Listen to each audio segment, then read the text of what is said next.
जय श्री कृष्णा। राधे राधे बहनों। सत्य पर प्रेरणादायक एक शिक्षाप्रद कहानी है। प्रेम अगर है, सच्चे प्रेम से दिया हुआ वो भगवान तक पहुंच ही जाता है। आइए, ऐसी ही एक कहानी वृंदावन की है, जो एक मिठाई वाले भैया की। वृंदावन की सकरी गलियों में माधव की मिठाई की दुकान थी। उसकी दुकान पर बाके बिहारी जी का एक छोटा सा चित्र हमेशा मुस्कुराता रहता था और माधव अपनी हर मिठाई का पहला टुकड़ा उसी चित्र को अर्पित करता था। माधव कोई बड़ा व्यापारी नहीं था, बस एक साधारण हलवाई था जिसकी कमाई उसके पेट और बिहारी जी की सेवा के लिए काफ़ी थी। पर उसके हाथों में एक जादू था, क्योंकि वह हर मिठाई को अपने लाला बाके बिहारी के लिए प्यार की और भक्ति से बनाता था। एक दिन पूरे शहर में ये खबर फैली कि बिहारी जी की सवारी निकलने वाली है। माधव मन में उमंग से भर गया। उसने सोचा कि आज वो अपने लाला के लिए कुछ खास बनाएगा। उसने बड़ी मेहनत और लगन से एक बड़ा सा घेवर बनाया, जो राजस्थानी मिठाई होती है। उसे केसर, बादाम, चांदी के वर्क से सजाया। वो घेवर इतना सुंदर और स्वादिष्ट था कि जिसे देखकर ही मन तृप्त हो जाता है। माधव ने घेवर को एक थाली में रख दिया और बड़ी सावधानी से उसे लेकर अंदर की ओर चला। जैसे ही मंदिर की ओर चल पड़ा और मंदिर की गलियों में भीड़ इतनी ज़्यादा थी कि तिल धरने की जगह नहीं थी। लोग धक्का मुक्की कर ही रहे थे और माधव को डर था कि कहीं उसका बनाया हुआ घेवर कुचल ना जाए। किसी तरह वो मंदिर के भीतर पहुंचा, पर गर्भगृह के पास जाने का तो सवाल ही नहीं था। वो पीछे से भीड़ में ही फंस गया। माधव का मन उदास हो गया।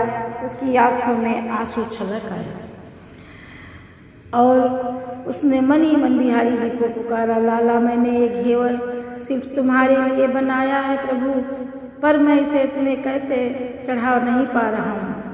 उसने देखा कि एक छोटा सा बालक, जिसकी आंखें बहुत सुंदर थी, उसकी ओर देख रहा है। बालक ने मीठी आवाज में कहा, अरे हलवाई, क्या मेरे लिए कुछ नहीं है? माधव ने सोचा, ये बालक शायद भूखा है। उसने अपनी निराशा को एक तरफ रखा और प्रेम से उस घेवर को बालक को दे दिया। बालक ने उसे खाया और मुस्कुराकर बोला, बहुत स्वादिष्ट है हलवाई आपकी मिठाई। फिर वो भीड़ से गायब हो गया। माधव अपने खाली हाथ को देखकर थोड़ा दुखी हुआ, पर बालक की खुशी देखकर उसे शांति मिली। अगले दिन सुबह सुबह वह मंदिर के पट खुले तो सारे पुजारी और भक्त अचंभित रह गए। बिहारी जी के मुंह पर घेवर का एक टुकड़ा लगा हुआ था और उनके चेहरे पर एक मोहक मुस्कान भी थी। पुजारी उसे साफ करने की कोशिश कर रहे थे, पर वो साफ नहीं हो रहा था। तभी मुख्य पुजारी ने मुस्कुराकर घोषणा की, आज किसी भक्त ने इतने प्रेम से भोग लगाया है कि बिहारी जी ने स्वयं उसे ग्रहण किया है। पुजारी को कुछ समझ नहीं आ रहा था कि कैसे हुआ, लेकिन तभी उनकी नज़र भीड़ में खड़े माधव पर पड़ी। माधव के चेहरे पर हैरानी और आंखों में खुशी के आंसू थे। पुजारी ने माधव को पहचान लिया, क्योंकि वो हर दिन अपनी मिठाइयों का पहला टुकड़ा बाके बिहारी के चित्र को चढ़ाता था।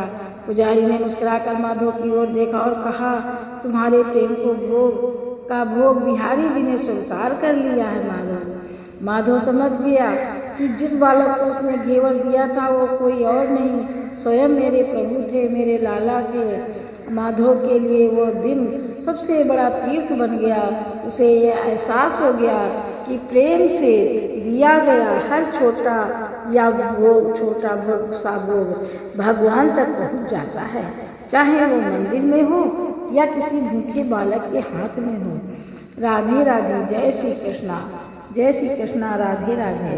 कहते हैं कि इस कहानी से हमें यही शिक्षा मिलती है, ये कोई कहानी नहीं है, ये एक ऐसे सत्य पर आधारित घटना है।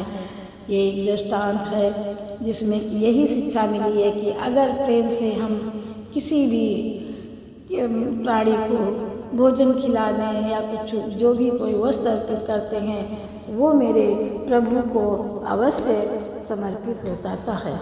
हरि ओम तत्सत। हरि ओम तत्सत। हरि ओम तत्सत। राधे राधे। जय श्री कृष्णा।